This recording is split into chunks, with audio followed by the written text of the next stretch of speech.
انا جعلنا الشیاطین، بے شک ہم نے بنایا شیطانوں کو اولیاء دوست، للذین ان لوگوں کا لا یؤمنون جو ایمان نہیں لاتے۔ دوست کا معنی یہ نہیں ہے کہ شیطان جو ہے وہ کافروں کے ساتھ جو ہے وہ بڑی محبت کرتے ہیں، یا شیطان جو ہے وہ کافروں کی بھلائی چاہتے ہیں، نہیں، کافر تو ان کو بنایا ہی شیطان نے وسوسے کر کے۔ تو دوست کا معنی یہ ہے کہ شیطان ان کے اوپر غالب آ جاتا ہے اور وہ کام کر رہے ہوتے ہیں جو شیطان ان کو کہنے۔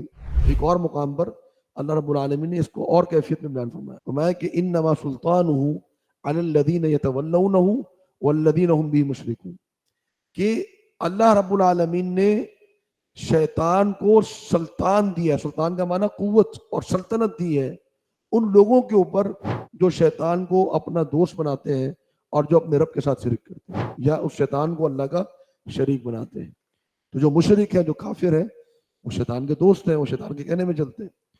اس کا معنی یہ ہوا کہ جو ایمان کی کمی ہے وہ شیطان کو مزید قوت ادا کرتی ہے، اور جتنی انسان میں ایمان کی مضبوطی ہوتی ہے اتنا شیطان کا حملہ کمزور پڑ جاتا ہے۔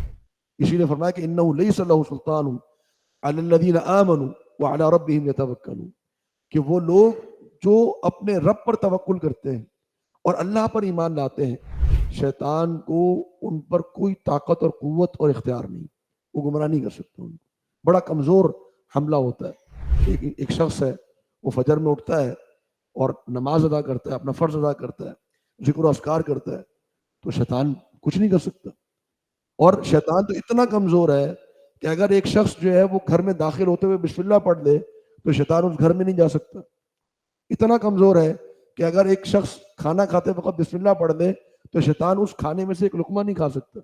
شیطان میں تو اتنی کمزوری ہے، فقط بسم اللہ کی مار ہے شیطان۔ ایک موقع پر ایک صحابی چل رہے تھے، لڑکھڑائے، فمتعی سے شیطان برباد ہو، تو نبی صلی اللہ علیہ وسلم نے فرمایا کہ تمہاری یہ بات سن کے شیطان پھول گیا، شیطان فخر سے پھول گیا کہ دیکھو اس موقع پر اس کو میری یاد آئی۔ اگر تم کہہ دیتے بسم اللہ، تم لڑکھڑائے، تم کہہ دیتے بسم اللہ، تو شیطان چھوٹا ہوتے ہوتے مکھی کے مانند ہو کے اڑ کے چلا جاتا۔ تو شیطان جو فقط بسم اللہ اور اعوذ باللہ کی مار ہے۔ نماز کے اندر انسان نماز پڑھ رہا ہے، شیطان وسوسے کر رہا،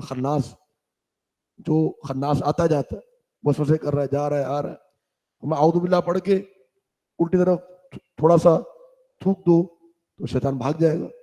تو اس قدر کمزور ہے شیطان۔ فرمایا ان کید الشیطان کان ضعیفا، شیطان کی جو سازشیں ہیں وہ بڑی کمزور ہوتی ہیں۔ بس مسئلہ یہ ہے کہ ہمیں ایمان کی مضبوطی چاہیے، تو جتنا انسان میں ایمان مضبوط ہوگا اتنا ہی وہ شیطان کے حملوں سے محفوظ ہوگا۔ جتنے ایمان کی کمی آتی جائے گی اتنا شیطان اس کے اوپر غالب آتا رہے گا۔